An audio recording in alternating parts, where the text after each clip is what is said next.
আজ গুরু পূর্ণিমা। এই গুরু পূর্ণিমার তিথিতে সবাইকে শুভেচ্ছা জানিয়ে এবং আমার ভালোবাসা জানিয়ে আজকে একটা নতুন রেসিপি নিয়ে হাজির হয়েছি। এটা ছিল গুরু পূর্ণিমার থালি, হচ্ছে সাবুর খিচুড়ি। এই নিরামিষের দিনে বা উপোসের দিনে এই সাবুর ঝরঝরে খিচুড়িটা খেতে কিন্তু দারুণ লাগে। তো আমি প্রথমে দেখেছো সাবুটা নিয়ে নিয়েছি, আর যতটা সাবু ঠিক ততটাই জল দিয়ে ঘন্টা দুয়েক ভিজিয়ে রেখেছিলাম। আর জল ঝরানোর প্রয়োজন হয়নি, এইভাবে ঝরঝরে হয়ে গেছে সাবুটা। তারপরেই কড়াইতে তেল আর সাদা তেল দিয়ে তাতে জিরে ফোড়ন দিয়ে আর আলু দিয়ে ভালো করে ভেজে নিয়েছি। বেশ আলুটা নরম হয়ে যাবে তখন কাঁচা লঙ্কা আর আদা বাটা দিয়ে ভালো করে নেড়ে নেব। যখন কাঁচা লঙ্কা আর আদাটা ভাজা ভাজা হয়ে যাবে তারপর দিয়ে আমি সাবুটাকে দিয়ে দেব। সাবুটা দিয়ে আবার ভালো করে নাড়ব, মিশিয়ে নেব,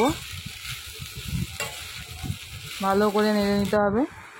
আর তারপরে আমি নুন দিয়েছি, আর আমি উপোসের দিন একটু সিন্দুক নুন দিতে পছন্দ করি বা দিই।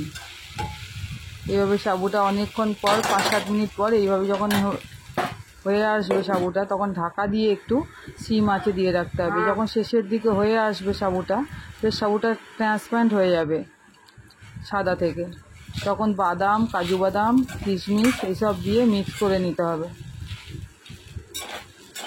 নিলেই একদম সাবুর ঝরঝরে খিচুড়ি রেডি হয়ে যাবে। এই যে কতটা ঝরঝরে হয়েছে দেখতে পাচ্ছ তোমরা। আর শেষে ধনে পাতা দিয়ে গার্নিশ করে দিলেই হয়ে যাবে সাবুর খিচুড়ি। তোমরা কিন্তু এইভাবে সাবুর খিচুড়িটা উপোসের দিনে বানিয়ে নিয়ে দেখতে পারো, দারুণ লাগবে কিন্তু।